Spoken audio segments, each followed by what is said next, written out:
Në fakt, gjithmonë neve merremi me pasojat. Ju thatë në mes të Tiranës, dhe këtu ka një lloj paragjykimi, sepse edhe sikur të ndodhte në mes të Peqinit, në mes të një qyteti akoma më të vogël, ose një lokaliteti shumë të vogël, kjo s'do kishte rëndësinë e Tiranës.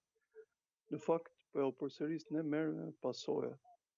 Janë shkaqet të cilat neve nuk mundemi dot që të futemi brenda. E para është përballja jonë me të drejtën. E para, e dyta është përballja jonë me sensin demokratik.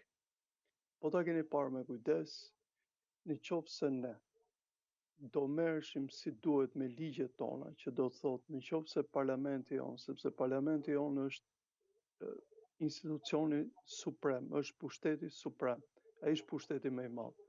Pastaj është ekzekutivi, është gjyqësori dhe të tjerë.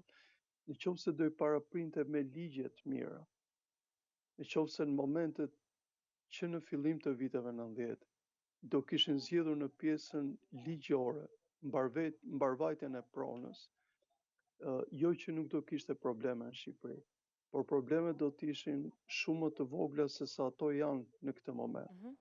Në kulturën tuaj do t'ju them diçka, që vrasjet nga pronat, direkt ose indirekt, kanë kaluar vrasjet e presupozuara në kohën e komunizmit, sepse dhe ato kanë një sferë shumë të madhe, dhe me kohën e komunizmit dhe neve mundohemi që të abuzojmë jashtëzakonisht shumë. Dhe kthehem prapë në atë që ju thoni me të drejtë, që në qoftë se ti, pushteti legjislativ, nuk i paraprin pushtetit civil dhe pjesës që lidhet me ligjet dhe